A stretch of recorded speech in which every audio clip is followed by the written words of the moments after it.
Mertuaku menghina aku mandul karena tak kunjung memberi cucu lelaki. Mereka mengusirku demi wanita muda yang katanya sudah hamil duluan. Mereka lupa selama ini hidup mewah dari uangku sendiri. Kini kubalas mereka dengan membuatnya jadi pengemis jalanan. Yuk, absen dulu di kolom komentar. Sobat kisah berasal dari kota mana saja? Jangan lupa tekan like dan subscribe, ya. Dukungan kalian sangat berarti agar channel ini terus berkembang dan bisa menyajikan cerita yang lebih seru. Terima kasih. Namaku Rara. Aku pernah percaya bahwa kesabaran adalah kunci untuk menjaga rumah tangga tetap utuh. Aku pernah yakin bahwa diam adalah bentuk cinta paling tulus. Dan aku pernah mengira, jika aku berusaha lebih keras, semuanya akan berubah menjadi lebih baik. Namun ternyata, tidak semua pengorbanan dihargai. Tidak semua kesetiaan dianggap berarti. Aku menikah dengan Arman dengan keyakinan sederhana. Kami tidak berasal dari keluarga berada, tetapi aku memiliki pekerjaan tetap sebagai staf administrasi di sebuah perusahaan distribusi bahan pokok. Gajiku tidak besar, tetapi cukup untuk membantu kebutuhan rumah tangga. Sejak awal pernikahan, aku sudah memahami bahwa kondisi keuangan keluarga Arman tidak stabil. Usaha kecil ibunya, Bu Dasmi, sering naik turun. Aku tidak keberatan membantu. Bagiku, keluarga adalah tentang saling menopang. Tahun pertama pernikahan berjalan tenang. Kami tinggal di rumah sederhana peninggalan almarhum ayah Arman. Rumah itu tidak luas, tetapi nyaman. Aku membayar sebagian renovasi kecil agar dapurnya lebih layak digunakan. Aku membeli kulkas baru, mengganti atap yang bocor, dan memperbaiki kamar mandi yang retak di sana-sini. Tidak pernah sekalipun aku merasa sedang berkorban. Aku melakukannya karena ingin rumah itu menjadi tempat pulang yang hangat. Namun, memasuki tahun kedua, suasana mulai berubah. Pertanyaan tentang anak mulai sering terdengar. Awalnya hanya sindiran halus. Sudah berapa lama menikah? Kok belum ada kabar? Tanya tetangga sambil tersenyum. Aku hanya membalas dengan tawa kecil. Aku tidak ingin memperbesar hal sepele. Tetapi Bu Dasmi berbeda. Sindiran itu datang hampir setiap hari.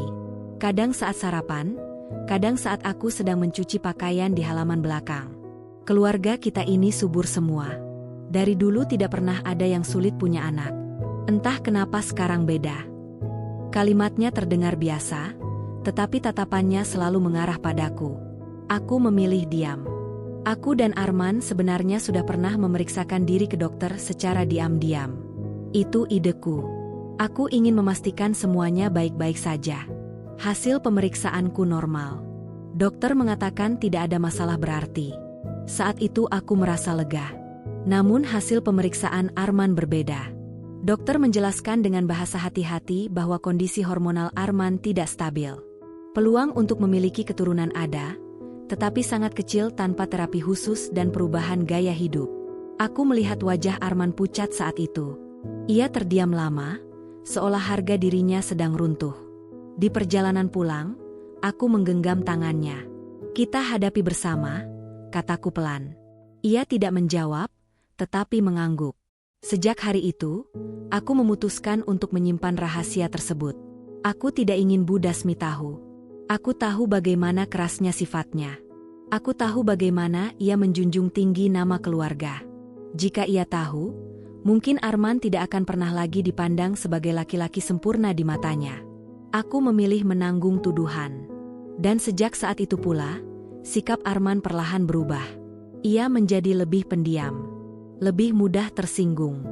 Ia mulai sering pulang larut dengan alasan pekerjaan tambahan. Padahal, aku tahu penghasilannya tidak banyak berubah. Aku tidak ingin mencurigai. Aku terus meyakinkan diriku bahwa ia hanya sedang tertekan. Sementara itu, Bu Dasmi semakin terang-terangan menyudutkanku. Suatu sore, ketika aku baru pulang kerja dan masih mengenakan sepatu, Bu Dasmi berdiri di ruang tamu dengan wajah kesal. Perempuan itu tugasnya melahirkan. Kalau tidak bisa, buat apa dipertahankan? Aku membeku. Arman duduk di sofa, menunduk, memainkan ponselnya. Ia tidak membela, tidak menyela, tidak mengatakan satupun kata untuk melindungiku. Dadaku terasa sesak. Aku sudah berusaha, Bu, Jawabku pelan. Usaha bagaimana? Dokter saja belum pernah kau ajak Arman periksa. Kalimat itu seperti tamparan. Aku menelan ludah. Aku ingin berkata bahwa kami sudah memeriksakan diri. Aku ingin mengatakan siapa yang sebenarnya memiliki masalah. Namun aku menahan diri. Aku tidak ingin mempermalukan suamiku di depan ibunya. Diamku disalahartikan sebagai pengakuan. Sejak hari itu, panggilan Mandul mulai terdengar tanpa malu-malu. Awalnya hanya bisikan saat Bu Dasmi berbicara dengan tetangga di teras. Lama-lama menjadi kalimat yang diucapkan langsung di hadapanku. Arman itu laki-laki sehat. Pasti masalahnya di kamu. Setiap kata terasa seperti jarum yang menusuk perlahan. Aku tetap bekerja. Aku tetap menyerahkan sebagian besar gajiku untuk kebutuhan rumah. Bahkan ketika usaha kecil Bu Dasmi kekurangan modal, aku memberikan tabunganku. Uang itu kutransfer ke rekening Arman agar terlihat seperti hasil kerja kerasnya. Aku ingin menjaga harga dirinya. Aku tidak pernah menyebut itu pengorbanan. Aku hanya berharap, suatu hari nanti, mereka akan melihat ketulusanku. Namun harapan seringkali tidak berjalan seiring dengan kenyataan. Suatu malam, saat hujan turun deras dan listrik sempat padam beberapa menit, Arman belum juga pulang. Jam di dinding menunjukkan hampir tengah malam. Aku duduk di ruang tamu sendirian, mendengar suara air menetes dari talang yang bocor lagi. Ponselku bergetar. Pesan masuk dari nomor yang tidak kukenal. Apa kamu tahu suamimu sedang di mana? Jantungku berdegup kencang. Aku menatap layar cukup lama sebelum membalas. Siapa ini? Balasan datang cepat. Datang saja ke kafe di ujung jalan raya. Kalau berani. Tanganku gemetar. Aku tidak tahu apa yang sedang kuhadapi, tetapi ada firasat buruk yang menekan dadaku. Aku mengambil payung dan mengenakan jaket tipis. Hujan belum reda. Jalanan basah dan licin. Setiap langkah terasa berat, seolah aku sedang berjalan menuju sesuatu yang akan mengubah hidupku. Lampu kafe itu menyala terang dari kejauhan. Aku berdiri di depan kaca besar yang memantulkan bayanganku sendiri. Rambutku basah oleh rintik hujan. Wajahku pucat. Lalu aku melihatnya. Arman. Ia duduk berhadapan dengan seorang wanita muda berambut panjang.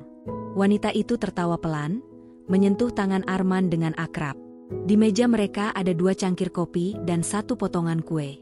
Arman tersenyum. Senyum yang sudah lama tidak ia tunjukkan padaku. Duniaku seperti berhenti berputar. Aku mendorong pintu kafe perlahan. Suara lonceng kecil berbunyi saat pintu terbuka. Mereka menoleh bersamaan. Ekspresi Arman berubah drastis. Rara? Wanita itu memandangku dari ujung kaki hingga kepala. Ada sesuatu dalam tatapannya. Bukan rasa bersalah. Bukan juga kaget. Itu adalah tatapan seseorang yang merasa menang. Aku berdiri tegak meski kakiku terasa lemas. Siapa dia, Mas? Pertanyaanku terdengar lebih tenang dari yang kurasakan. Arman terdiam. Wanita itu tersenyum tipis. Saya Siska, katanya lembut. Mungkin sebaiknya kita bicara baik-baik. Baik-baik. Kata itu terdengar ironis di tengah hujan dan pengkhianatan. Di luar, suara petir menggema. Di dalam, hatiku hancur perlahan. Dan untuk pertama kalinya, aku merasakan sesuatu yang berbeda dari sekadar sedih. Aku merasakan firasat bahwa ini bukan hanya tentang perselingkuhan. Ini tentang sesuatu yang jauh lebih besar. Tentang rahasia. Tentang tuduhan. Tentang kehidupan yang selama ini kubangun dengan pengorbanan. Aku tidak menangis malam itu. Aku hanya menatap mereka berdua, lalu berkata pelan namun tegas. Kita pulang. Kita selesaikan semuanya di rumah. Aku belum tahu bagaimana akhir cerita ini. Tetapi satu hal mulai kusadari. Diamku selama ini mungkin adalah kesalahan terbesar dalam hidupku. Pagi itu rumah terasa berbeda. Udara masih sama. Dindingnya masih cat lama yang mulai mengelupas di sudut dekat dapur. Jam dinding masih berdetak pelan seperti biasanya. Namun ada sesuatu yang berubah. Suasana yang dulu meski penuh sindiran masih bisa kutahan, kini terasa seperti medan perang yang siap meledak kapan saja. Aku duduk di meja makan dengan secangkir teh yang sudah dingin. Semalaman aku tidak tidur. Bayangan Arman duduk berhadapan dengan perempuan itu terus berputar di kepalaku. Siska. Namanya terdengar lembut, tetapi kehadirannya membawa badai. Arman masuk ke dapur tanpa menatapku. Kita perlu bicara, kataku lebih dulu. Ia berhenti sejenak, lalu duduk di kursi seberangku. Wajahnya lelah, tetapi bukan karena menyesal. Lebih seperti seseorang yang sedang memikirkan konsekuensi. Apa yang kamu lihat semalam tidak seperti yang kamu kira, ucapnya pelan. Aku tersenyum tipis. Kalimat itu terlalu sering dipakai orang yang ketahuan. Ia menghela napas panjang. Siska bukan orang asing. Aku menunggu. Ia menunduk sebelum melanjutkan. Dia sedang hamil. Dunia seperti runtuh tepat di atas kepalaku. Aku tidak langsung bereaksi. Tidak berteriak. Tidak menangis. Tubuhku hanya terasa ringan, seperti kosong. Hamil, ulangku pelan. Arman mengangguk. Dan anak itu, anakku. Sun. Detak jam di dinding terdengar lebih keras dari biasanya. Setiap detik terasa seperti palu yang memukul dadaku. Belum sempat aku menyusun kata, suara langkah kaki terdengar dari ruang tengah. Bu Dasmi muncul dengan wajah penuh rasa ingin tahu. Sudah bilang belum? Tanyanya tanpa basa-basi. Arman tidak menjawab. Bu Dasmi menatapku dengan sorot mata yang berbeda dari biasanya. Kali ini bukan sekadar sinis. Ada kemenangan di sana. Perempuan itu datang ke rumah hari ini, katanya. Biar semuanya jelas. Aku menatap Arman. Ia tidak membantah. Tidak juga terlihat terkejut. Seolah semua ini sudah direncanakan. Sekitar 1 jam kemudian, bel rumah berbunyi. Jantungku berdegup cepat. Bu Dasmi hampir berlari membuka pintu. Dan di sana, berdiri Siska. Ia mengenakan gaun panjang warna lembut, rambutnya tergerai rapi, wajahnya dirias tipis. Tangannya memegang tas kecil.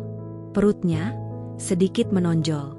Tidak besar, tetapi cukup untuk menguatkan pengakuannya. Assalamualaikum, Tante, ucapnya manis. Waalaikumsalam, jawab Bu Dasmi dengan suara yang tidak pernah kudengar ditujukan padaku. Lembut, hangat, penuh penerimaan. Siska melangkah masuk. Matanya sempat menatapku sekilas. Ada senyum samar di bibirnya. Aku minta maaf kalau kedatanganku membuat tidak nyaman, katanya dengan nada halus.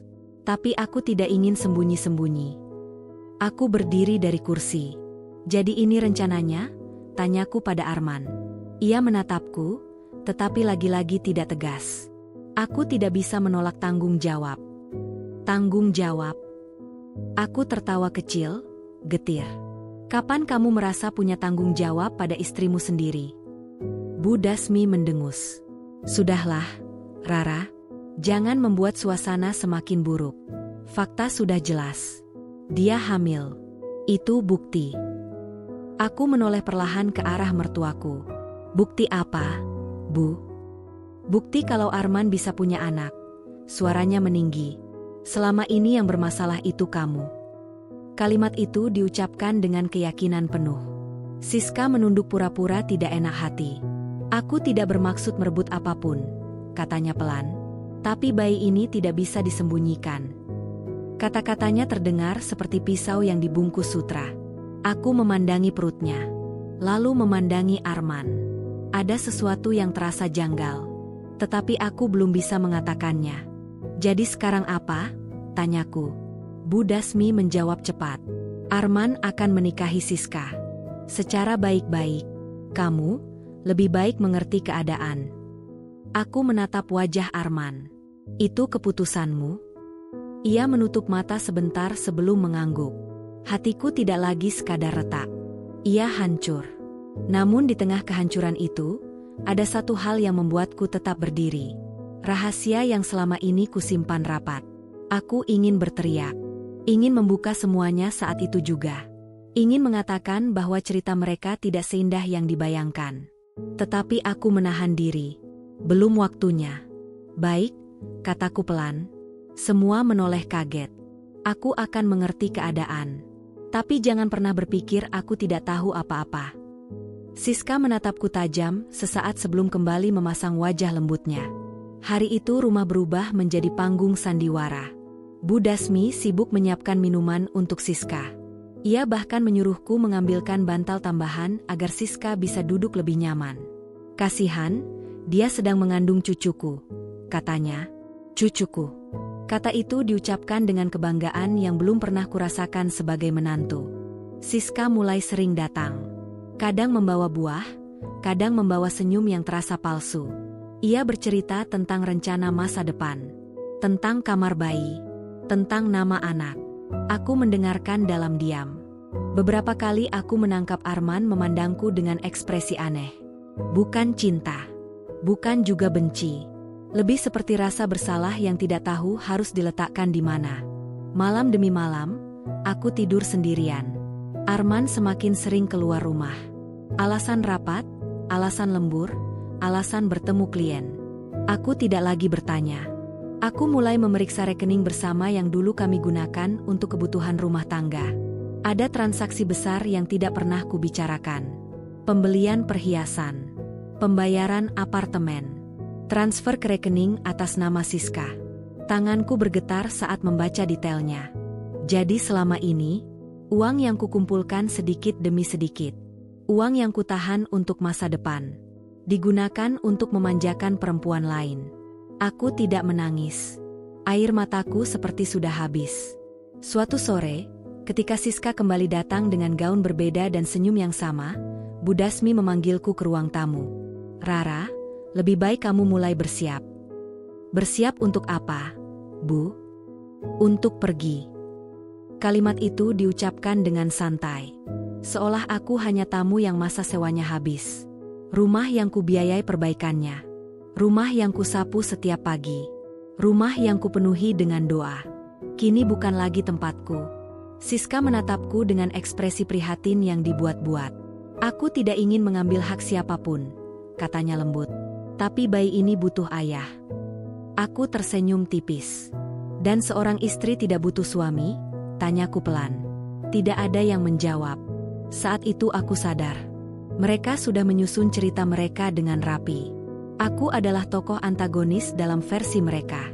Perempuan mandul yang harus digantikan demi kelangsungan keluarga. Malam itu, setelah semua orang masuk ke kamar masing-masing, aku duduk sendirian di ruang tamu. Aku membuka laci kecil tempat aku menyimpan map coklat. Map itu berisi hasil pemeriksaan medis yang selama ini kusimpan. Tanganku menyentuh kertas itu pelan. Jika mereka tahu isi dokumen ini, mungkin semua akan berubah. Tetapi aku belum siap. Aku ingin melihat sejauh mana kesombongan mereka berjalan. Karena satu hal mulai terasa jelas. Kehidupan yang mereka banggakan berdiri di atas kebohongan. Dan aku masih memegang kebenaran. Hari pengusiranku datang lebih cepat dari yang kuduga. Pagi itu matahari bersinar cerah, seolah tidak peduli bahwa hidup seseorang sedang runtuh. Aku berdiri di kamar, menatap lemari kayu yang dulu kupilih sendiri warnanya. Cat putihnya sudah mulai kusam. Sama seperti perasaanku. Di luar, suara Bu Dasmi terdengar nyaring memanggil Arman. "Jangan terlalu lama. Perempuan itu harus tahu diri." Perempuan itu bukan lagi namaku. Aku menarik napas panjang, lalu mulai melipat pakaian ke dalam koper kecil. Tidak banyak yang kuambil. Hanya beberapa helai baju kerja, dokumen penting, dan map coklat yang kusimpan paling dalam. Tanganku sempat berhenti ketika melihat foto pernikahan kami di atas meja rias. Aku dan Arman tersenyum lebar di sana. Wajah kami tampak polos, penuh harapan.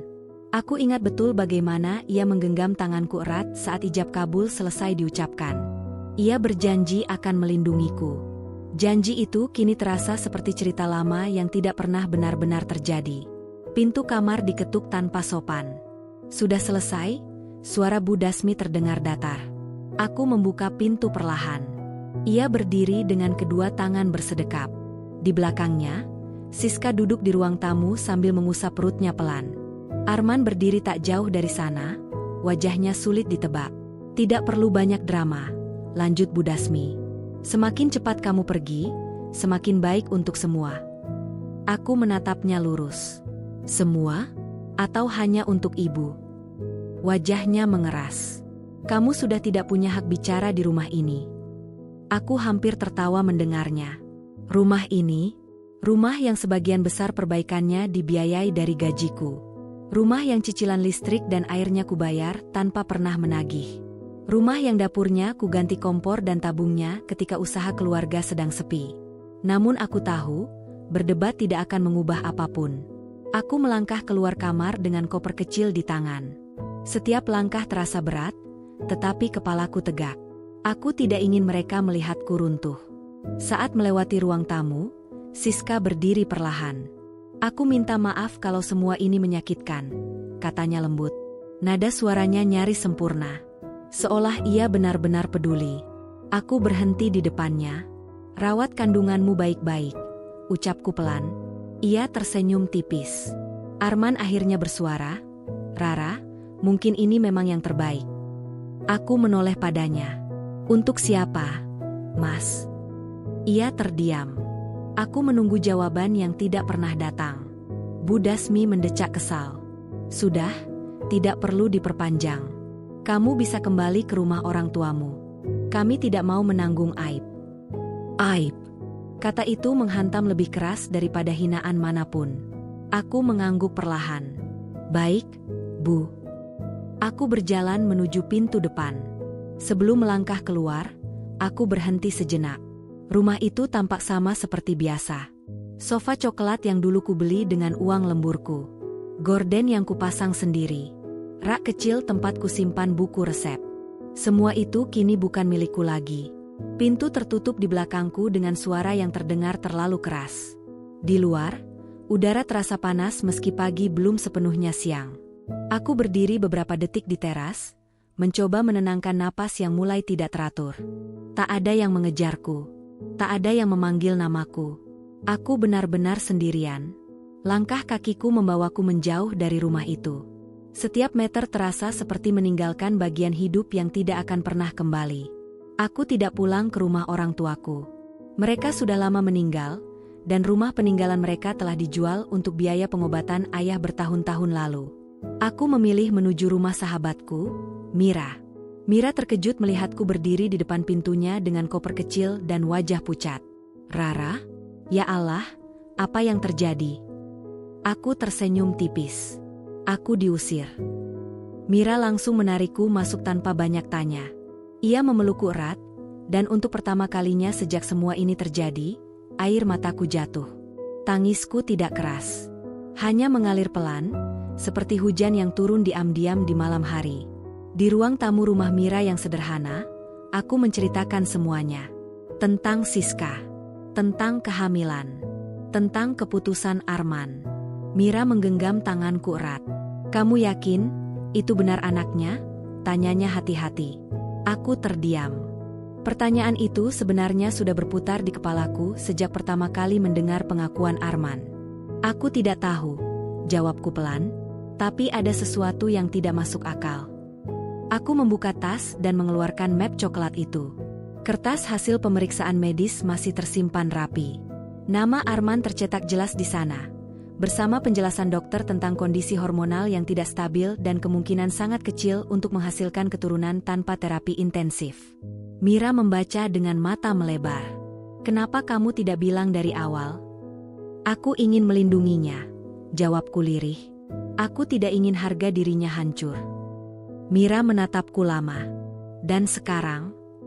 Aku menarik napas dalam. Sekarang mereka menghancurkan harga diriku. Sunyi menyelimuti ruangan. Aku memikirkan kembali setiap hinaan yang kuterima. Setiap tatapan merendahkan. Setiap kalimat yang menuduhku tidak sempurna sebagai perempuan. Semua itu kuterima demi menjaga rahasia seorang pria yang kini memilih mengorbankanku. Ironis.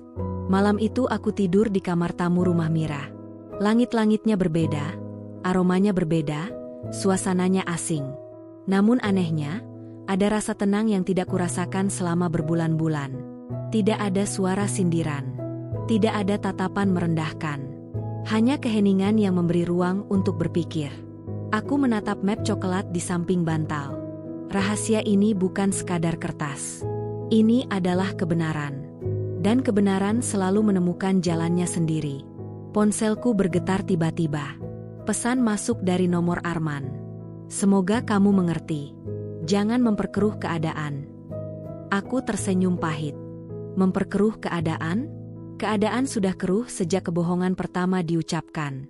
Aku mengetik balasan singkat. Aku mengerti lebih banyak dari yang kamu kira. Aku tidak menjelaskan apa-apa lagi.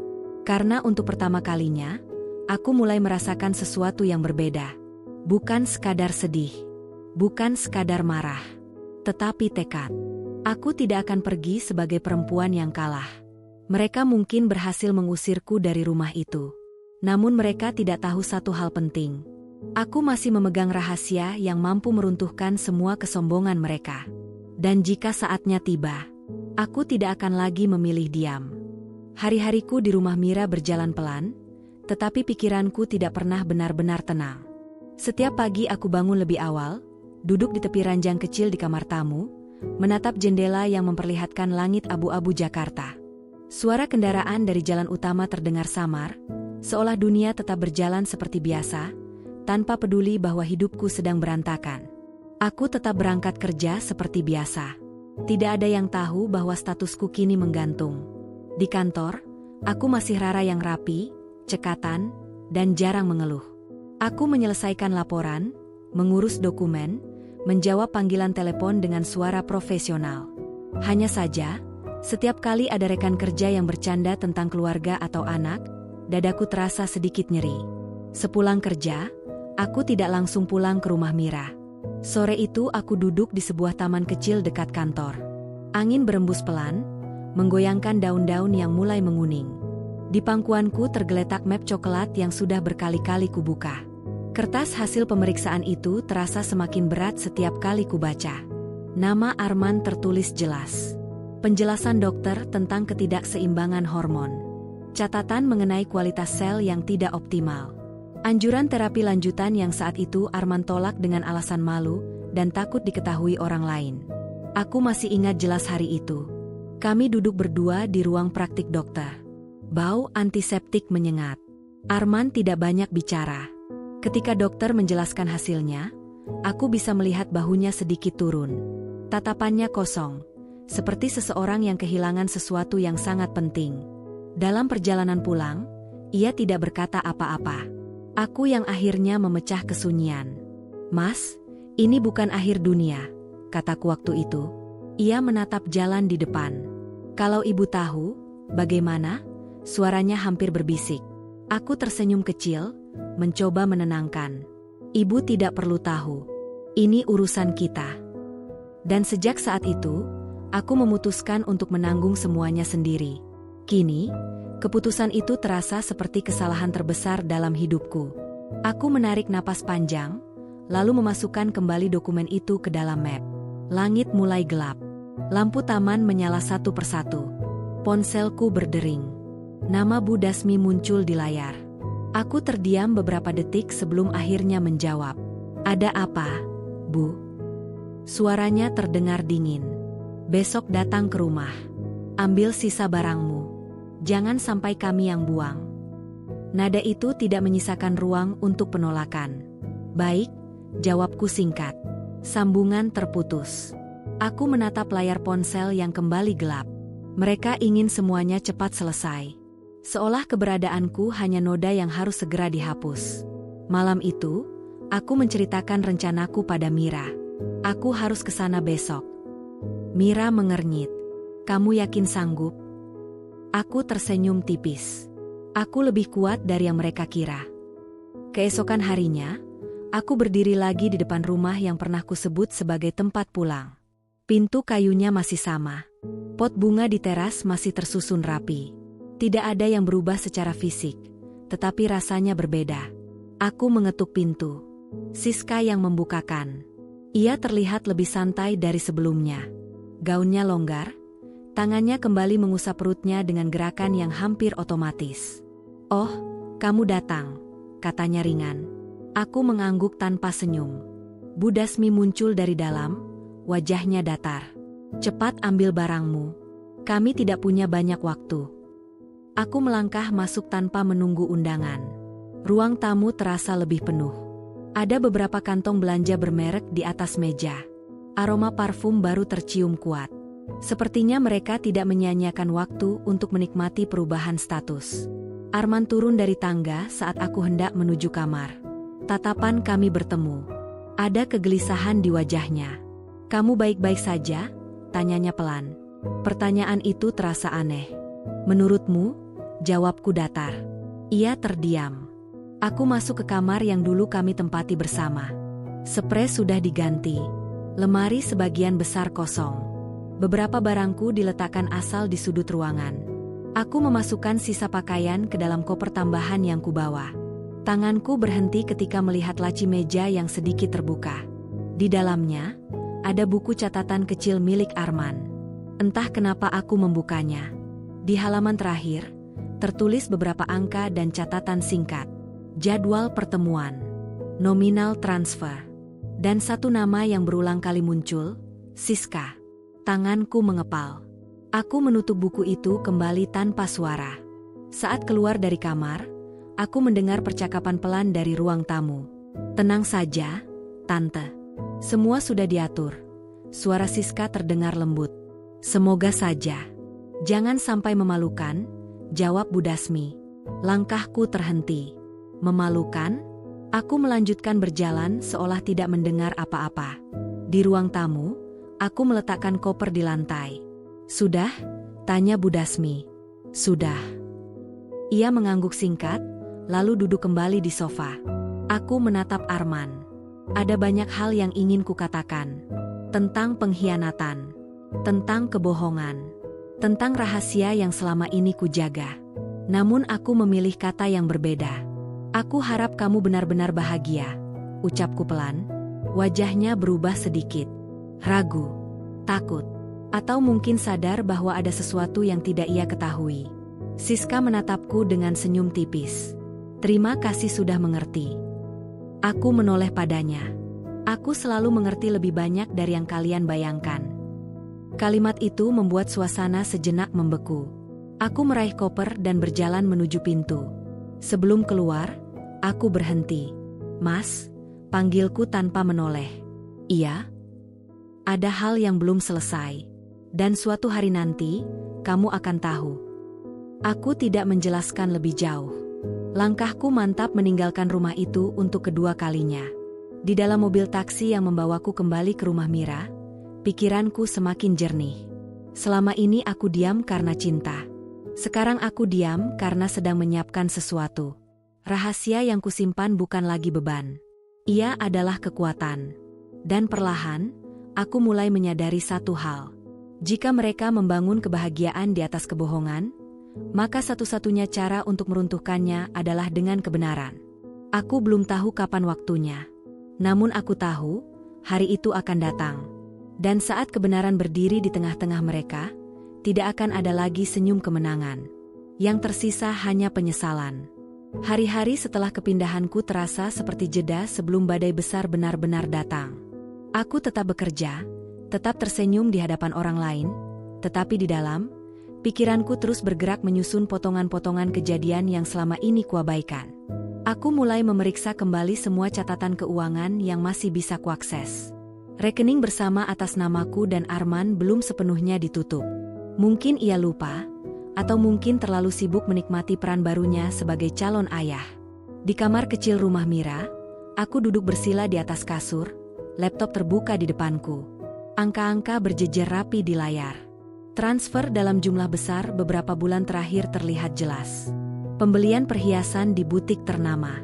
Uang muka apartemen di kawasan elit. Pembayaran rutin yang tidak pernah ku ketahui sebelumnya. Tanganku mengepal pelan. Semua itu terjadi saat aku masih tinggal di rumah mereka. Saat aku masih menyerahkan sebagian besar gajiku tanpa pernah bertanya digunakan untuk apa. Aku teringat percakapan dengan Arman beberapa bulan lalu. "Mas, uang tabungan kita berkurang cukup banyak." "Oh, buat tambahan modal usaha ibu?" jawabnya cepat. Aku percaya. Tanpa curiga. Kini, kebenaran di layar laptop menamparku keras. Modal usaha? Atau modal untuk memanjakan perempuan lain? Ponselku berbunyi. Pesan masuk dari nomor tak dikenal. "Terima kasih untuk apartemennya. Tempatnya nyaman sekali." Aku membaca kalimat itu berulang kali. Tidak ada nama pengirim. Tidak ada penjelasan tambahan. Namun aku tahu siapa yang mengirimnya. Siska. Aku tidak membalas. Aku menutup laptop dan memejamkan mata. Ada kemarahan yang perlahan tumbuh, bukan lagi seperti api kecil, tetapi seperti bara yang siap membakar. Malam itu, Mira duduk di sampingku saat aku menceritakan semuanya. Jadi selama ini mereka hidup mewah dari uangmu? Tanyanya tak percaya. Aku mengangguk pelan. Renovasi rumah, perhiasan, bahkan apartemen. Semua dari rekening yang sebagian besar isinya dari gajiku. Mira menggeleng pelan. Kamu harus melakukan sesuatu. Aku menatap map coklat di meja kecil. Aku akan melakukannya. Tapi tidak dengan emosi. Keesokan harinya, kabar tentang rencana pernikahan Arman dan Siska mulai terdengar. Entah bagaimana, berita itu menyebar cepat di lingkungan sekitar rumah lama. Seorang rekan kerja yang kebetulan tinggal satu wilayah denganku bertanya dengan nada penasaran. Rara, aku dengar suamimu mau menikah lagi. Aku tersenyum tipis. Ya. Ia tampak canggung. Katanya karena kamu sulit punya anak. Aku hanya mengangguk singkat, lalu kembali menatap layar komputer. Di luar kantor, bisik-bisik mulai terdengar. Tidak langsung kepadaku, tetapi cukup keras untuk sampai ke telinga. Mandul. Tidak sempurna. Gagal menjadi istri. Label itu menempel cepat, seperti cap yang sulit dihapus. Sementara itu, di media sosial, Siska mulai mengunggah foto-foto baru. Gaun hamil dengan latar belakang apartemen mewah. Tangan Arman yang memegang bahunya. Senyum yang dibuat begitu bahagia. Bu Dasmi bahkan ikut berpose di salah satu foto, memegang perut Siska dengan bangga. Aku melihat semua itu tanpa ekspresi. Semakin mereka memamerkan kebahagiaan, semakin jelas bagiku betapa rapuh fondasinya. Suatu sore, aku menerima panggilan dari nomor Arman. Aku ragu sejenak sebelum mengangkatnya. Ada apa? Tanyaku datar. Kita perlu bicara soal rekening, katanya tanpa basa-basi. Akhirnya, apa yang salah dengan rekeningnya? Tanyaku tenang. Kamu menarik sejumlah uang tadi pagi. Aku tersenyum kecil. Uangku sendiri. Itu rekening bersama. Dan sebagian besar isinya dari penghasilanku. Ia terdiam beberapa detik. Rara, jangan memperumit keadaan. Aku sedang banyak kebutuhan. Kebutuhan atau keinginan? Potongku. Suaranya mulai meninggi. Siska butuh perawatan. Bayi itu butuh fasilitas terbaik. Aku menahan napas. Bayi itu. Mas, ucapku pelan, kamu yakin sekali bayi itu milikmu? Sun. Ia tidak langsung menjawab. Kamu keterlaluan, katanya akhirnya. Aku tertawa kecil, hambar. Aku hanya bertanya. Sambungan terputus. Aku menatap layar ponsel yang kembali gelap. Keraguan kecil yang tadi kulontarkan jelas mengusiknya. Malam itu, aku memutuskan sesuatu. Aku menghubungi bank dan mengajukan penutupan rekening bersama sesuai prosedur. Prosesnya tidak instan, tetapi langkah pertama sudah kuambil. Tidak ada lagi uangku yang akan mengalir tanpa kendali. Beberapa hari kemudian, kabar lain sampai padaku. Siska dirawat di klinik karena keluhan ringan. Tidak ada yang serius. Tetapi Arman terlihat panik, menurut cerita tetangga yang masih berhubungan denganku. Anehnya, ada detail kecil yang membuatku berpikir. Usia kandungan yang disebutkan berbeda dengan waktu pertama kali Arman mengakuinya. Perhitungan waktunya tidak selaras. Aku duduk lama di ruang tamu rumah Mira, menyusun garis waktu di kertas kosong. Tanggal Arman mulai sering pulang larut. Tanggal transfer besar pertama. Tanggal pesan misterius yang kuterima. Semakin kususun, semakin banyak celah yang terlihat. Siska mungkin percaya ia sedang memegang kemenangan. Bu Dasmi mungkin merasa sudah mendapatkan cucu yang diidamkan. Arman mungkin merasa akhirnya membuktikan dirinya sebagai lelaki sempurna.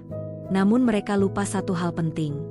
Aku bukan perempuan yang hanya menangis dan menunggu belas kasihan. Aku perempuan yang menyimpan bukti. Dan kini, perlahan, aku mulai menyiapkan panggung. Bukan untuk balas dendam, tetapi untuk kebenaran. Karena semakin tinggi kesombongan berdiri, semakin keras pula ia akan jatuh. Dan aku tidak akan lagi berdiri di bawahnya. Aku akan berdiri sejajar dengan kebenaran di tanganku. Undangan itu datang melalui pesan singkat yang terdengar seperti perintah. Datang hari Minggu. Keluarga besar akan berkumpul. Sekalian perkenalan resmi. Pengirimnya Bu Dasmi. Aku membaca pesan itu tanpa berkedip. Jadi akhirnya mereka ingin meresmikan semuanya. Ingin menunjukkan kepada keluarga besar bahwa keputusan mengusirku adalah langkah yang benar. Minggu pagi, aku berdiri di depan cermin kamar Mira. Aku mengenakan blus sederhana berwarna lembut dan rok panjang yang rapi. Tidak ada perhiasan mencolok. Tidak ada riasan berlebihan. Aku tidak datang untuk bersaing penampilan. Aku datang membawa kebenaran. Map coklat itu kuselipkan dalam tas. Tanganku menyentuhnya sejenak, memastikan ia tetap di sana. Jantungku berdetak lebih cepat dari biasanya, tetapi wajahku tenang. Rumah itu lebih ramai dari terakhir kali kulihat. Beberapa mobil terparkir di depan. Suara tawa terdengar dari dalam. Aroma masakan memenuhi udara. Aku mengetuk pintu. Seorang sepupu Arman yang membukakan. Wajahnya tampak terkejut melihatku. "Kak Rara, kamu datang?" "Aku diundang," jawabku singkat. Aku melangkah masuk. Ruang tamu penuh orang. Paman, bibi, sepupu. Semua berkumpul mengelilingi sofa besar.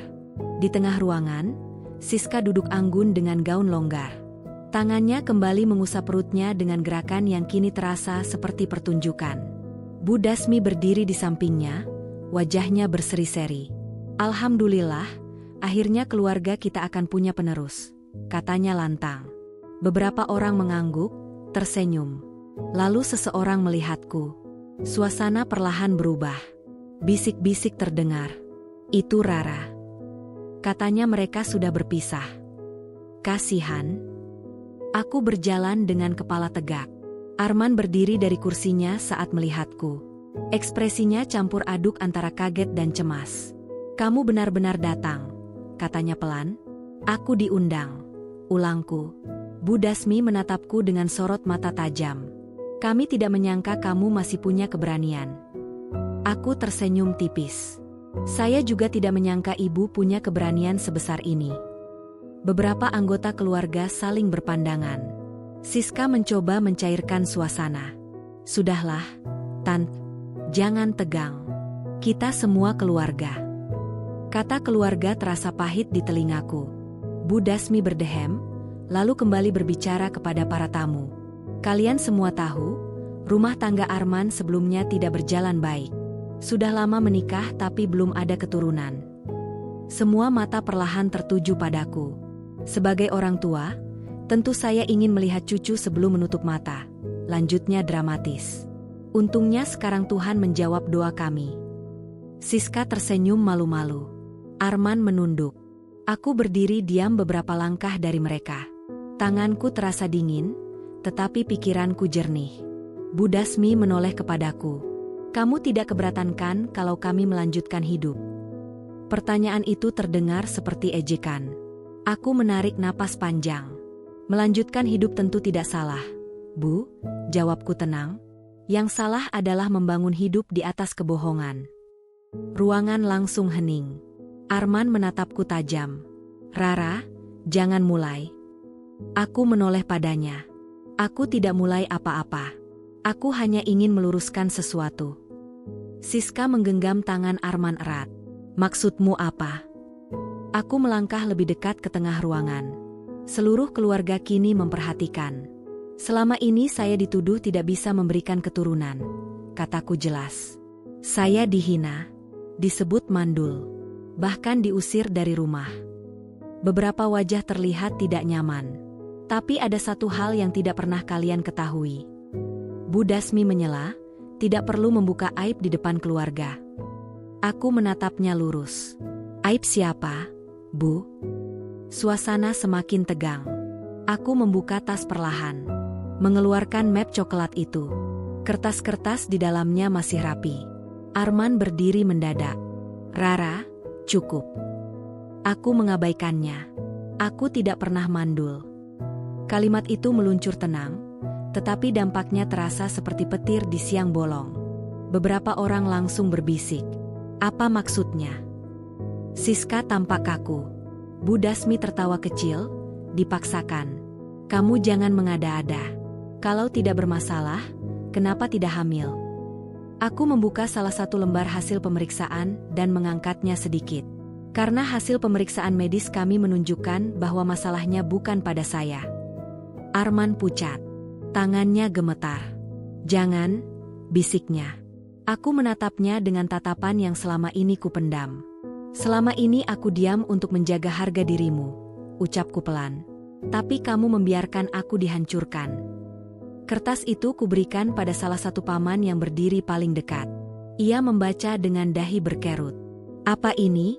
Tanyanya. Hasil pemeriksaan dokter, jawabku. Kondisi hormonal Arman tidak sehat. Peluangnya sangat kecil tanpa terapi. Ruangan seakan kehilangan udara. Bu Dasmi merampas kertas itu dari tangan sang paman. Matanya membaca cepat, lalu wajahnya memucat. Ini tidak benar, katanya lirih. Arman terduduk kembali di kursi. Siska melepaskan genggamannya perlahan. Apa artinya ini? Suara seorang bibi terdengar pelan. Aku menatap semua orang satu persatu. Artinya selama ini saya menanggung tuduhan yang bukan milik saya. Sunyi yang panjang menyelimuti ruangan. Wajah Bu Dasmi berubah drastis. Kesombongan yang tadi begitu jelas kini retak. Kenapa kamu tidak pernah bilang? Tanyanya pada Arman dengan suara bergetar. Arman tidak menjawab. Siska berdiri perlahan.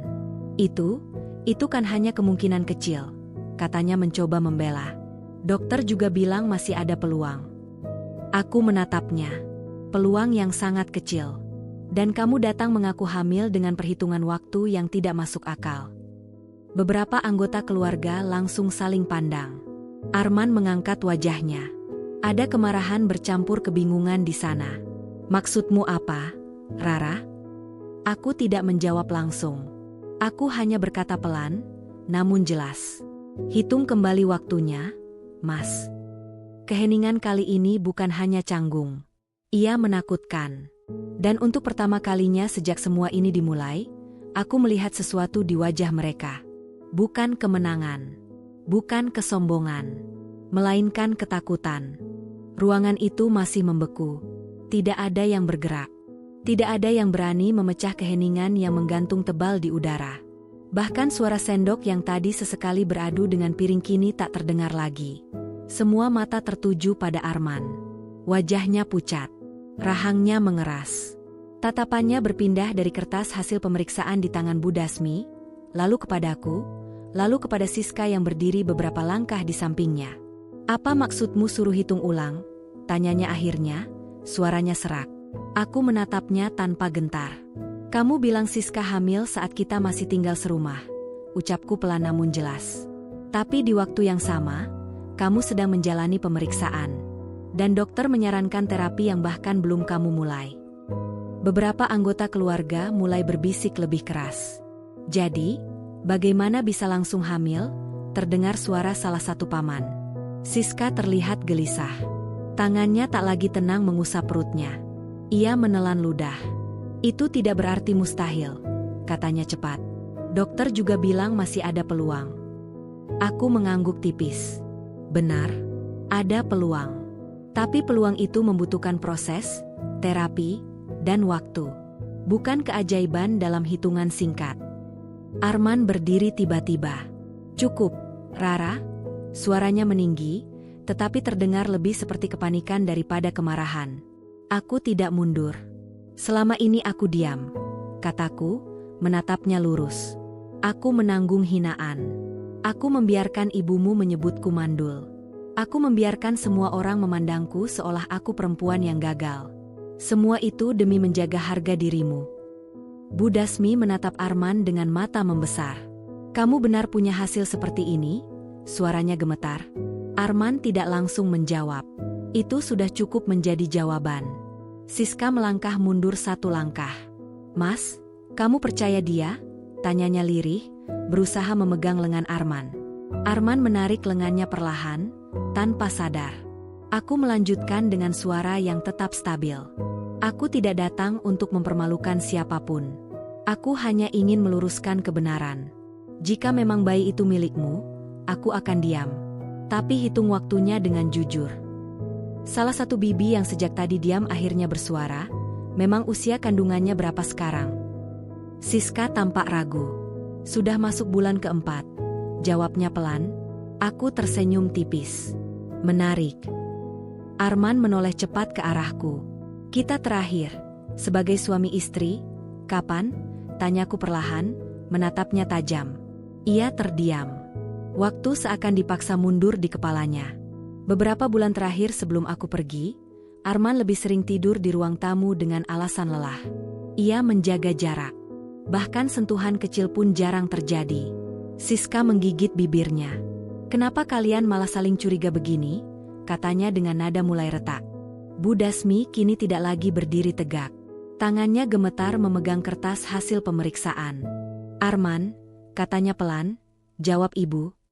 Arman mengusap wajahnya kasar. Aku tidak tahu. Kalimat itu terdengar lemah. Aku tidak mengangkat suara. Tidak perlu. Kebenaran sudah mulai bekerja dengan sendirinya. Kalau begitu lakukan tes, kataku pelan. Tes yang benar-benar membuktikan. Ruangan kembali sunyi. Siska membelalak. Kamu menuduhku selingkuh? Aku tidak menuduh. Jawabku tenang. Aku hanya ingin kepastian. Bukankah itu yang selama ini kalian tuntut dariku? Kata-kataku seperti cermin yang dipaksa mereka tatap. Selama ini aku dituntut memberikan bukti. Dituntut membuktikan bahwa aku layak. Dituntut menerima kesalahan yang bukan milikku. Kini, giliran mereka. Arman berjalan menjauh beberapa langkah, lalu kembali lagi. Wajahnya kacau. Kamu menjebakku, katanya pada Siska dengan suara bergetar. Apa maksudmu? Siska mulai meninggi. Aku membawa anakmu. Bagaimana kalau bukan? Potongku pelan. Beberapa anggota keluarga mulai berdiri, suasana semakin ricuh. Sudah, jangan berteriak. Seru seorang paman mencoba menenangkan. Bu Dasmi tiba-tiba duduk lemas di sofa. Ibu malu, bisiknya. Aku menatapnya sejenak. Mal, kata yang dulu begitu mudah ia arahkan kepadaku, kini kembali kepadanya seperti gema. Siska kini benar-benar panik. Arman, kamu percaya aku, kan? Suaranya memelas. Arman tidak langsung menjawab. Ia menatapku. Untuk pertama kalinya sejak semua ini dimulai, tatapannya bukan penuh pembelaan terhadap perempuan lain, melainkan dipenuhi keraguan. Apa kamu tahu semua ini dari awal? Tanyanya pelan. Aku menggeleng. Aku tahu kondisi medis kamu. Itu saja. Sisanya adalah hasil dari kebohongan yang kamu bangun sendiri. Ia terduduk kembali. Beberapa keluarga mulai berbisik tentang kemungkinan tes DNA, tentang perhitungan waktu, tentang terapi yang belum pernah dijalani. Retakan yang tadi kecil kini berubah menjadi celah besar. Siska menatapku dengan mata penuh kebencian. Kamu sengaja menghancurkan semuanya. Aku menatapnya balik. Tidak. Aku hanya berhenti melindungi kebohongan. Kalimat itu terasa seperti titik balik. Bu Dasmi menangis pelan. Kenapa kamu tidak pernah bilang? Rara, suaranya lirih, nyaris tak terdengar. Aku menoleh padanya.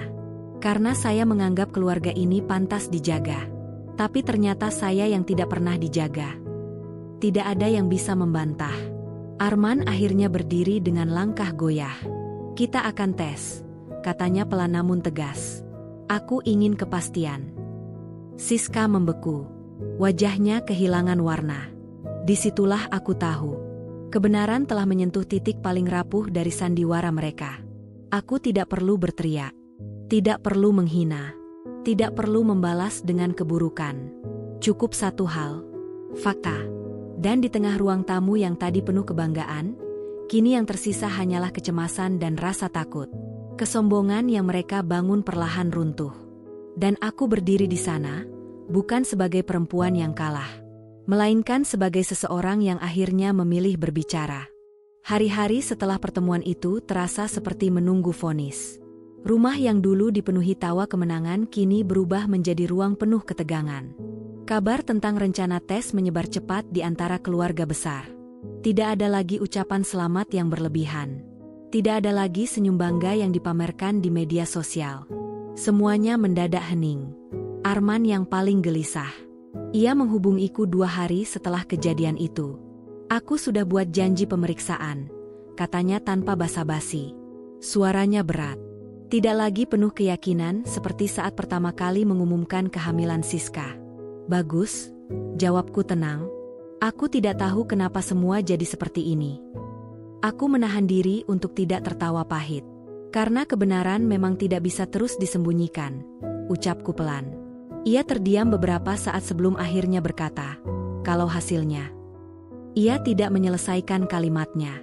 "Kalau hasilnya tidak sesuai dengan yang kamu yakini, apa yang akan kamu lakukan?" Tanyaku balik. Ia tidak menjawab. Tes itu dilakukan tanpa banyak publikasi. Namun keluarga inti tentu mengetahuinya. Bu Dasmi tampak jauh lebih pendiam menurut cerita salah satu sepupu yang diam-diam masih berkomunikasi denganku. Tidak ada lagi nada tinggi. Tidak ada lagi sindiran tentang keturunan. Sementara itu, Siska berubah drastis. Ia tidak lagi aktif mengunggah foto. Tidak lagi memamerkan kehidupan apartemen mewahnya. Bahkan beberapa unggahan lama mendadak hilang. Ketika hari hasil tes tiba, aku tidak ikut hadir. Itu bukan lagi urusanku secara langsung. Aku hanya menunggu. Sore itu, ponselku bergetar. Nama Arman muncul lagi. Aku mengangkatnya tanpa menunda. Sunyi beberapa detik terdengar dari seberang. "Rara." Nada suaranya berbeda. "Kosong." "Ya." Hasilnya sudah keluar. Jantungku berdetak pelan, tetapi pikiranku tetap tenang. Dan ia menarik napas panjang. Bayi itu bukan anakku. Tidak ada teriakan. Tidak ada suara benda jatuh. Hanya kalimat datar yang menyimpan kehancuran besar. Aku memejamkan mata sesaat. Bukan karena terkejut, melainkan karena akhirnya semuanya sampai di titik ini. Dokter juga menjelaskan lagi soal kondisiku. Lanjutnya lirih. Kemungkinannya memang sangat kecil tanpa terapi. Dan aku bahkan tidak pernah menjalani terapi itu. Aku tidak menyela. "Aku sudah bertanya pada Siska," katanya lagi. Awalnya dia menyangkal. Tapi setelah hasil tes keluar, dia diam. Diam seringkali lebih jujur daripada 1000 alasan. "Apa yang akan kamu lakukan?" tanyaku pelan. Terdengar suara napas berat. "Aku tidak tahu." Ibu menangis terus. Keluarga sudah mulai tahu. Aku bisa membayangkannya. Rumah yang dulu penuh kebanggaan kini dipenuhi bisikan memalukan. Beberapa jam kemudian, kabar itu benar-benar menyebar di lingkungan sekitar. Tidak jelas siapa yang pertama kali membocorkannya. Mungkin salah satu keluarga yang kecewa. Mungkin tetangga yang terlalu ingin tahu. Yang pasti, cerita berubah cepat. Bukan lagi tentang Rara yang mandul, melainkan tentang Arman yang tertipu. Tentang Siska yang memanfaatkan keadaan. Tentang Bu Dasmi yang terlalu cepat menghina menantunya sendiri. Siska menghilang dari apartemen 2 hari setelah hasil tes keluar. Menurut kabar yang beredar, ia kembali ke kota asalnya. Tidak ada perpisahan. Tidak ada penjelasan panjang. Hanya kepergian mendadak. Arman mencoba menghubunginya, tetapi nomornya sudah tidak aktif. Bu Dasmi jatuh sakit ringan karena tekanan. Bukan sakit fisik yang berat, tetapi lebih kepada beban pikiran yang menghantam bertubi-tubi. Ironis. Dulu ia begitu yakin telah memenangkan segalanya. Kini ia harus menelan kenyataan pahit di depan keluarga dan tetangga yang dulu ia banggakan. Suatu sore, Arman datang ke rumah Mira. Aku membukakan pintu. Wajahnya tampak lebih tua dari sebelumnya. Lingkar hitam jelas di bawah matanya. Bahunya tidak lagi tegak. "Aku boleh masuk?" tanyanya pelan. Aku mengangguk singkat. Ia duduk di ruang tamu dengan posisi kaku. "Aku minta maaf," katanya akhirnya. Kalimat yang terlambat. "Aku salah," lanjutnya. "Aku membiarkan kamu dihina. Aku memilih percaya pada sesuatu yang ingin aku percayai." Aku menatapnya tanpa emosi berlebihan. "Kamu tidak hanya membiarkanku dihina," kataku pelan. Kamu ikut menghancurkanku. Ia menunduk dalam. Aku malu. Malu itu datang setelah semuanya terbongkar. Jawabku tenang. Bukan saat aku diusir. Ia terdiam. Beberapa detik berlalu sebelum ia kembali berbicara. Ibu ingin bertemu kamu. Aku tersenyum tipis. Untuk apa? Ia ingin minta maaf. Permintaan maaf. Dulu aku yang memohon agar dipercaya. Kini mereka yang ingin memohon agar dimaafkan. Aku tidak langsung menjawab. Di dalam hatiku, tidak ada lagi kemarahan yang membara. Yang tersisa hanyalah jarak. Jarak yang terbentuk dari luka dan pengkhianatan. Katakan pada ibu, ucapku pelan, aku tidak menyimpan dendam. Arman mengangkat wajahnya sedikit. Tapi aku juga tidak akan kembali. Kalimat itu menggantung tegas di udara. Wajahnya memucat. Kita masih bisa memperbaiki.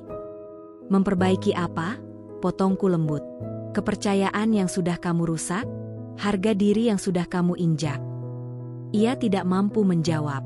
Aku berdiri, memberi isyarat bahwa percakapan ini cukup. Sebelum keluar, ia berhenti di depan pintu. Aku baru sadar, katanya lirih, yang benar-benar mencintaiku selama ini hanya kamu. Aku tidak membalas kalimat itu. Karena cinta tanpa keberanian bukanlah cinta yang bisa menyelamatkan siapapun. Pintu tertutup pelan. Aku berdiri di ruang tamu, menghela napas panjang. Kesombongan itu akhirnya runtuh. Bukan karena teriakan. Bukan karena balas dendam. Melainkan karena kebenaran yang sederhana. Dan di tengah semua kekacauan itu, aku merasakan sesuatu yang sudah lama hilang. Ketenangan. Kabar runtuhnya sandiwara itu menyebar lebih cepat daripada yang bisa dibendung. Tetangga yang dulu berbisik tentang ketidakmampuanku kini berganti arah pembicaraan. Nama Arman disebut dengan nada iba bercampur heran. Nama Budasmi tidak lagi dibicarakan dengan hormat, melainkan dengan gelengan kepala. Sayang sekali, terlalu cepat mengusir menantu. Katanya dulu sampai menghina. Suara-suara itu sampai juga ke telingaku, meski aku sudah tidak tinggal di lingkungan itu. Mira beberapa kali mendengar cerita dari temannya yang kebetulan tinggal tidak jauh dari rumah lama. Aku tidak merasa puas. Tidak juga merasa menang. Yang kurasakan hanyalah keadilan yang perlahan kembali ke tempatnya. Namun badai belum benar-benar selesai.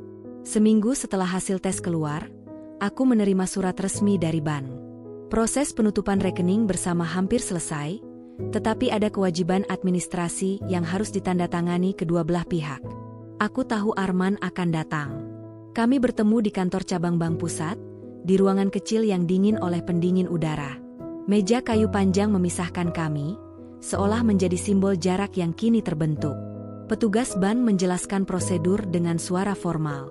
Aku menandatangani berkas tanpa ragu.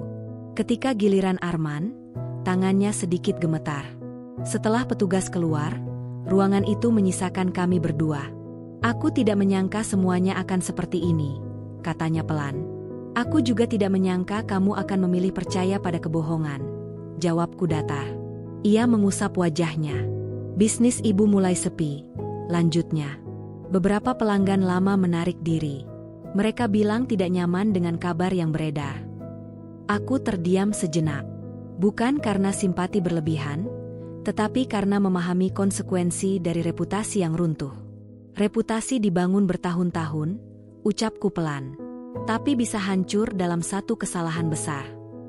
Ia menunduk. Rumah yang dulu direnovasi dengan bangga kini terasa terlalu besar untuk mereka tempati. Cicilan apartemen yang sempat diambil untuk Siska menjadi beban tambahan. Beberapa perhiasan yang dibeli diam-diam mulai dijual kembali untuk menutup pengeluaran. Ironisnya, sebagian besar aset itu berasal dari uang yang kukumpulkan sedikit demi sedikit.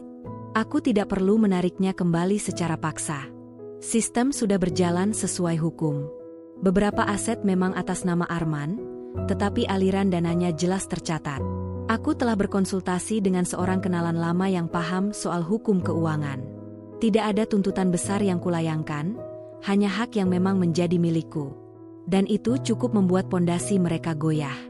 Budasmi akhirnya datang ke rumah Mira. Hari itu langit mendung.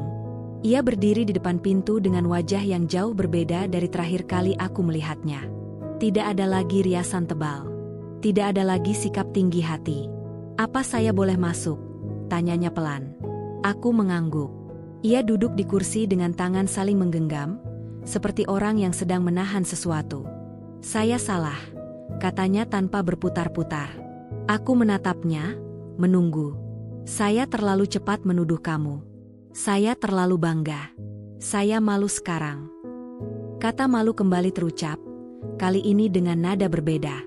Bukan sebagai senjata, melainkan pengakuan. "Saya minta maaf," lanjutnya, "atas semua kata-kata saya." Aku menarik napas dalam. Permintaan maaf itu tulus, atau setidaknya terdengar tulus. Namun luka tidak sembuh hanya dengan satu kalimat. "Saya menerima permintaan maaf Ibu," jawabku pelan. Wajahnya sedikit terangkat. Tapi menerima bukan berarti melupakan. Ia mengangguk pelan. Air matanya jatuh. "Saya kehilangan banyak hal karena kesombongan saya sendiri. Aku tidak menyanggah. Karena memang itulah yang terjadi." Arman mencoba memperbaiki bisnis kecil keluarganya, tetapi kepercayaan orang sudah terlanjur goyah. Beberapa mitra kerja memilih berhenti bekerja sama. Mereka khawatir urusan pribadi yang berantakan akan memengaruhi profesionalitas. Sementara itu, aku mulai menata hidupku dengan lebih fokus. Aku mengajukan kenaikan jabatan di kantor setelah menyelesaikan beberapa proyek besar. Pimpinanku melihat dedikasiku dan memberiku tanggung jawab lebih besar. Penghasilanku meningkat, bukan karena belas kasihan, tetapi karena kerja keras yang nyata. Aku juga mulai mengembangkan usaha kecil secara daring, memanfaatkan keterampilan administrasi dan manajemen yang kumiliki. Perlahan, penghasilanku tidak lagi bergantung pada satu sumber. Aku berdiri di atas kakiku sendiri, tanpa bayang-bayang hinaan, tanpa tekanan untuk membuktikan diri kepada siapapun. Suatu malam, Arman kembali mengirim pesan. "Aku tahu aku tidak pantas meminta apa-apa. Tapi kalau suatu hari kamu mau berbicara lagi, aku akan menunggu." Aku membaca pesan itu lama. Dulu, mungkin aku akan luluh. Dulu, mungkin aku akan percaya bahwa cinta cukup untuk memperbaiki semuanya. Namun sekarang aku tahu, cinta tanpa penghargaan hanya akan melahirkan luka baru. Aku membalas singkat. "Aku berharap kamu belajar dari semua ini.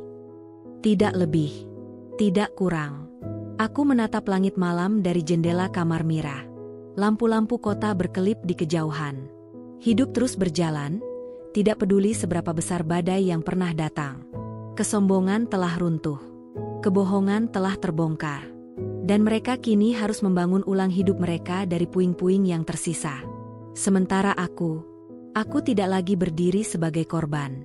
Aku berdiri sebagai perempuan yang berhasil bertahan, bahkan ketika seluruh dunia menuduhnya salah.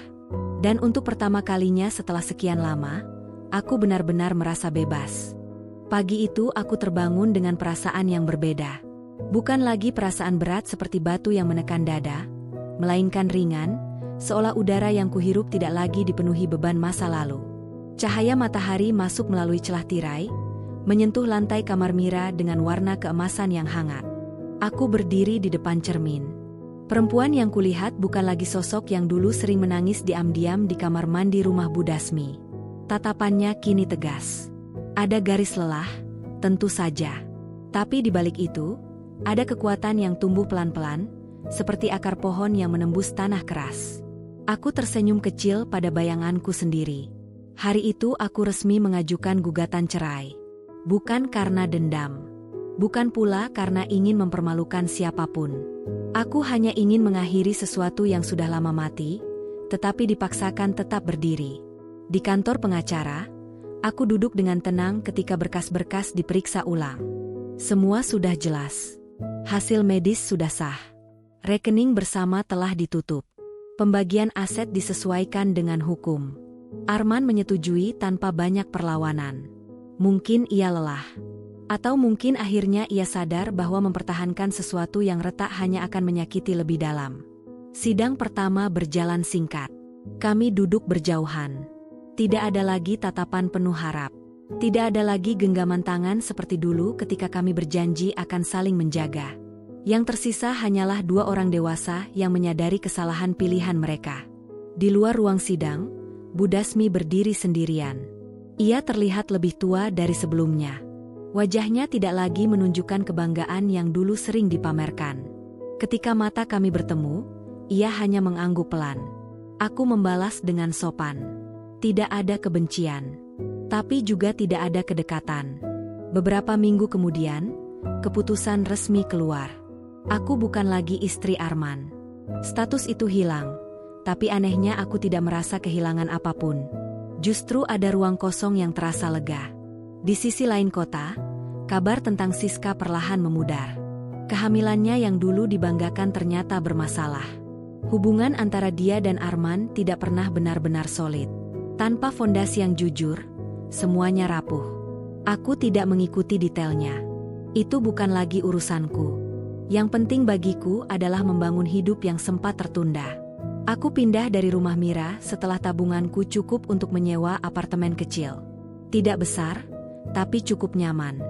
Ada balkon sempit yang menghadap ke jalan utama. Di malam hari, suara kendaraan terdengar seperti desah panjang kota yang tak pernah tidur. Aku menata apartemen itu dengan sederhana. Meja kerja di dekat jendela. Rak buku kecil. Tanaman hijau di sudut ruangan.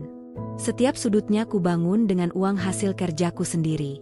Tidak ada campur tangan siapapun. Dan itu membuatku bangga. Di kantor, tanggung jawabku semakin besar. Aku dipercaya memimpin tim baru. Tantangannya tidak mudah. Ada tekanan. Ada target yang harus dicapai. Tapi aku menikmatinya. Untuk pertama kalinya, aku bekerja bukan untuk membuktikan diri kepada mertua, bukan untuk menunjukkan bahwa aku pantas menjadi istri seseorang. Aku bekerja untuk diriku sendiri. Suatu sore, setelah rapat panjang, atasanku memanggilku. "Kinerja kamu sangat baik," katanya. "Perusahaan berencana memperluas cabang ke luar kota. Kami butuh seseorang yang bisa memimpin dari awal. Saya merekomendasikan kamu." Jantungku berdebar. Itu peluang besar. Tapi juga berarti pindah kota. Aku meminta waktu untuk berpikir.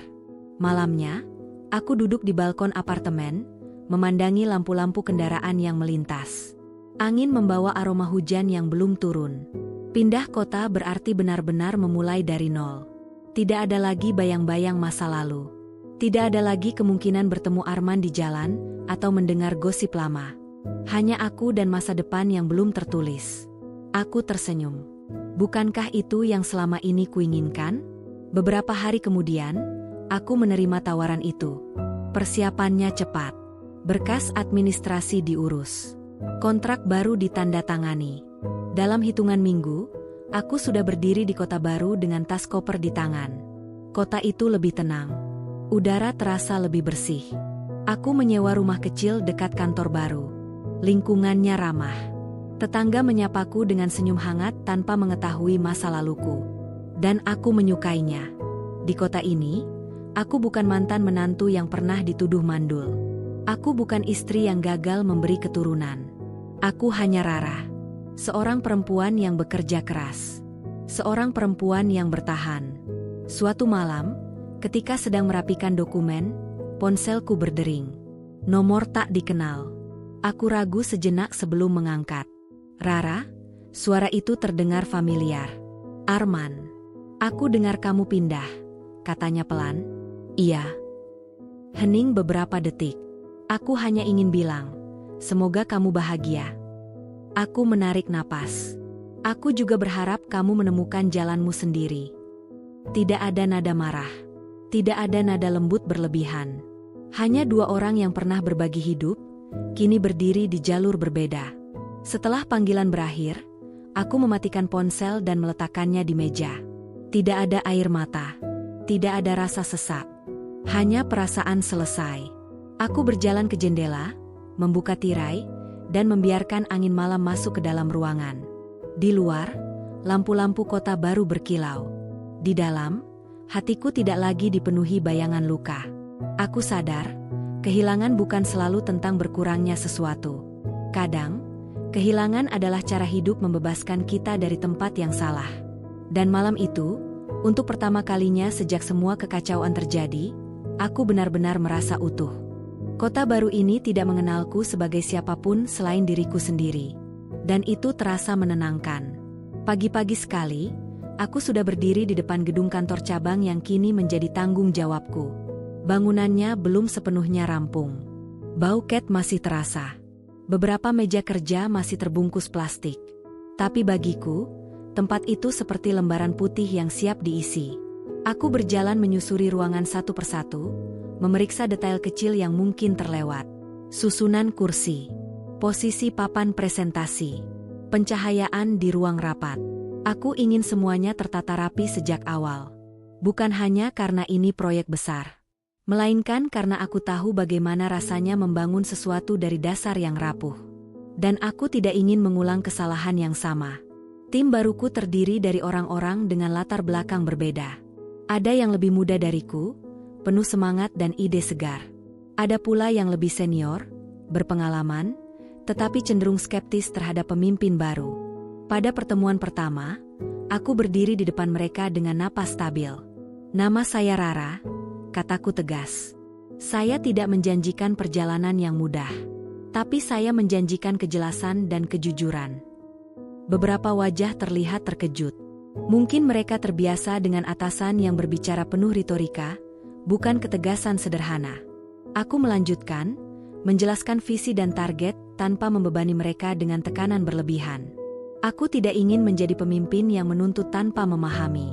Aku ingin menjadi pemimpin yang adil. Hari-hari berikutnya dipenuhi kesibukan. Rapat, negosiasi, perekrutan tambahan, evaluasi sistem kerja. Kadang aku pulang dengan tubuh lelah, tetapi hati tetap ringan. Di sela-sela kesibukan itu, ada satu momen yang tak pernah kuduga. Suatu siang, ketika aku sedang makan di sebuah kafe kecil dekat kantor, seorang perempuan parubaya mendekat dengan senyum ramah. "Maaf, apakah kamu Rara yang memimpin kantor baru itu?" tanyanya. Aku mengangguk, sedikit heran. "Saya pemilik toko di sebelah gedung kalian. Saya dengar kamu pindah dari kota besar untuk membangun cabang ini. Hebat sekali." Aku tersenyum sopan. Obrolan singkat itu berkembang menjadi percakapan hangat. Namanya Bu Lestari. Ia bercerita tentang perjuangannya mempertahankan toko selama bertahun-tahun, menghadapi naik turun ekonomi tanpa bantuan siapapun. Ada sesuatu dalam cara bicaranya yang membuatku nyaman. "Perempuan sering diremehkan," katanya sambil tersenyum tipis. "Tapi kalau kita sendiri tidak percaya pada kemampuan kita, siapa lagi?" Kalimat itu terngiang lama di kepalaku. Aku pulang sore itu dengan langkah lebih mantap. Beberapa minggu kemudian, kantor cabang resmi dibuka. Acara peresmian sederhana, tapi penuh makna.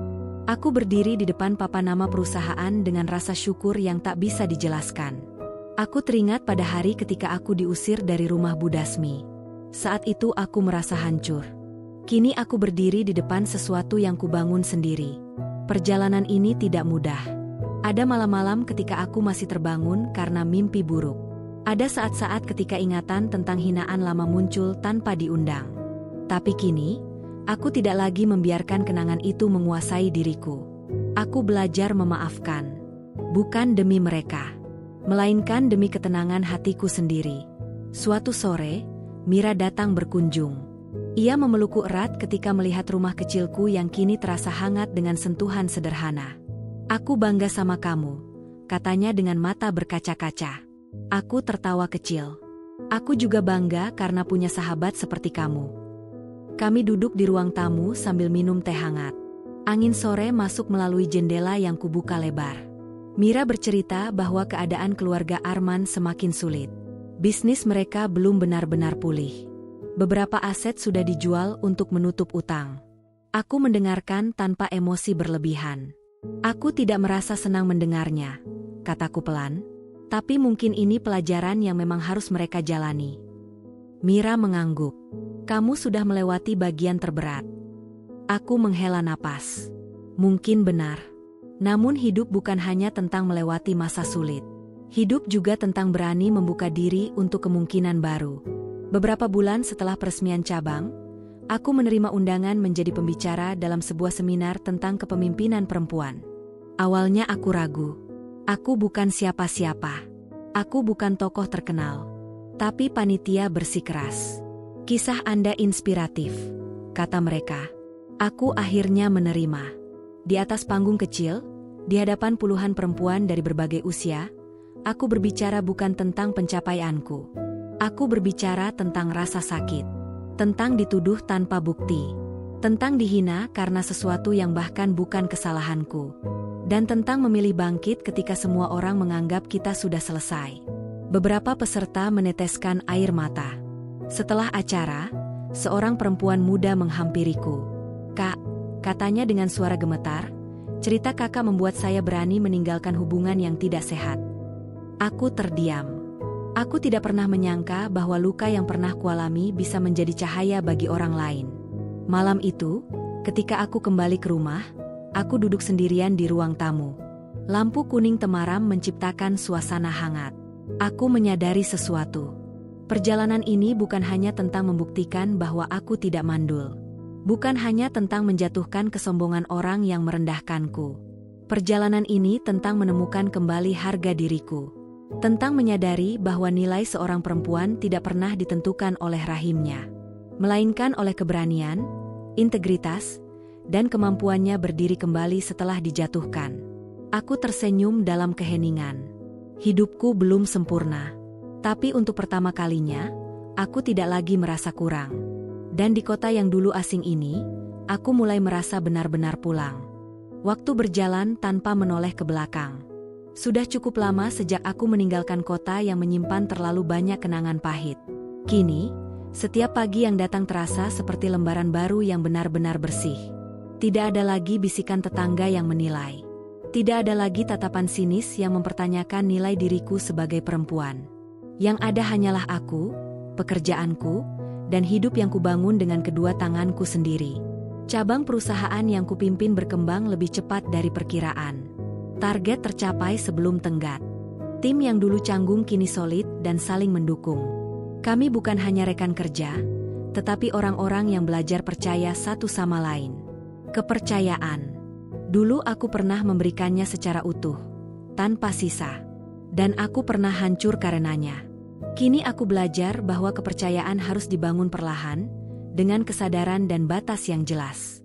Suatu pagi, setelah rapat evaluasi triwulan, aku menerima kabar yang membuatku terdiam cukup lama. Perusahaan pusat mengirim surat resmi, cabang yang kupimpin dinilai sebagai yang paling stabil dan menjanjikan. Mereka menawarkanku posisi lebih tinggi, dengan tanggung jawab lebih luas. Aku menatap surat itu sambil tersenyum tipis. Bukan karena jabatan. Bukan karena angka dalam kontrak baru. Melainkan karena perjalanan panjang yang akhirnya menemukan pengakuan yang pantas. Aku teringat saat diusir dengan kalimat menyakitkan. Aku teringat tatapan meremehkan yang membuatku merasa seolah tidak berharga. Dan kini, tanpa perlu membalas dengan kebencian, aku berdiri jauh lebih tinggi dari tempatku dulu dijatuhkan. Namun hidup selalu punya cara untuk menguji keteguhan hati. Suatu sore, ketika aku sedang menyusun laporan, resepsionis memberitahu bahwa ada seseorang ingin bertemu. Tanpa janji, aku turun ke lobi dengan langkah tenang. Di sana berdiri Arman. Wajahnya lebih kurus. Sorot matanya tidak lagi setegas dulu. Ada lelah yang jelas terlihat. Kami saling menatap beberapa detik. "Aku tidak akan lama," katanya pelan. Aku mengangguk, mempersilakannya duduk di ruang tamu kecil dekat lobi. "Aku hanya ingin mengucapkan terima kasih," lanjutnya. "Terima kasih?" tanyaku datar. "Karena kamu tidak menghancurkan kami sepenuhnya. Kamu bisa saja menuntut lebih. Kamu punya bukti yang cukup." Aku terdiam. Memang benar.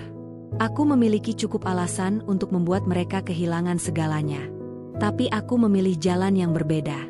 "Aku tidak pernah ingin menghancurkan siapapun," jawabku tenang. "Aku hanya ingin berhenti dihancurkan." Kalimat itu menggantung di antara kami. Arman menunduk. "Ibu sering menyesal," katanya lirih. "Beliau sakit beberapa waktu lalu. Banyak berpikir. Ada sesuatu dalam dadaku yang bergetar kecil. Bukan karena cinta lama. Bukan karena rasa iba yang berlebihan. Hanya kesadaran bahwa semua orang pada akhirnya akan berhadapan dengan cermin kehidupan mereka sendiri. Semoga beliau sehat, kataku singkat. Arman mengangguk. Siska sudah pergi, lanjutnya, suaranya hampir tidak terdengar. Anak itu bukan milikku. Aku tidak menunjukkan reaksi berlebihan. Takdir memang punya cara unik untuk menutup lingkaran. Aku harap kamu menemukan kedamaianmu sendiri, Arman, ucapku akhirnya. Ia menatapku lama, seolah mencari sesuatu yang dulu pernah ada. Dulu aku pikir kebahagiaan adalah tentang punya anak secepat mungkin, katanya pelan. Sekarang aku sadar, aku kehilangan perempuan yang benar-benar tulus. Aku berdiri. Penyesalan tidak bisa mengubah masa lalu. Jawabku lembut namun tegas. Tapi bisa menjadi pelajaran untuk masa depan. Kami berjabat tangan. Tidak ada lagi getar cinta. Tidak ada lagi luka yang menganga. Hanya dua manusia yang pernah saling menyakiti dan kini berdamai dengan kenyataan. Setelah Arman pergi, aku kembali ke ruang kerjaku. Jendela besar di belakang meja memperlihatkan langit sore yang berwarna jingga. Aku duduk perlahan. Aneh sekali, dulu namanya saja mampu membuat hatiku gemetar. Kini kehadirannya tidak lagi mengguncang apapun dalam diriku. Aku sudah benar-benar sembuh. Malam itu, aku berjalan pulang dengan langkah ringan. Angin menyentuh wajahku lembut. Lampu-lampu jalan menyala satu persatu, menerangi trotoar yang kulalui. Sesampainya di rumah, aku duduk di balkon kecil seperti biasa. Secangkir teh hangat di tangan, langit gelap di atas kepala. Aku memejamkan mata sejenak. Aku tidak memiliki anak. Aku tidak memiliki suami. Tapi aku memiliki diriku sendiri. Dan itu lebih dari cukup. Hidup bukan tentang memenuhi standar orang lain. Bukan tentang membuktikan rahim yang subur atau garis keturunan yang berlanjut. Hidup adalah tentang keberanian berdiri ketika dijatuhkan. Tentang memilih pergi dari tempat yang tidak menghargai. Tentang bangkit tanpa harus menjatuhkan kembali. Aku tersenyum pelan. Jika suatu hari Tuhan menitipkan anak kepadaku, aku akan menerimanya dengan penuh syukur. Jika tidak, aku tetap utuh. Karena nilai diriku tidak pernah bergantung pada itu. Aku adalah Rara. Perempuan yang pernah dihina karena dituduh mandul. Perempuan yang diusir dari rumah yang pernah ia anggap sebagai tempat pulang. Perempuan yang akhirnya membuktikan bahwa kebenaran akan menemukan jalannya sendiri. Dan kini, di bawah langit malam kota yang dulu asing, aku tahu satu hal dengan pasti. Aku tidak lagi hidup untuk membuktikan apapun kepada siapapun. Aku hidup untuk menghargai diriku sendiri. Dan untuk pertama kalinya dalam hidupku, aku benar-benar merasa menang.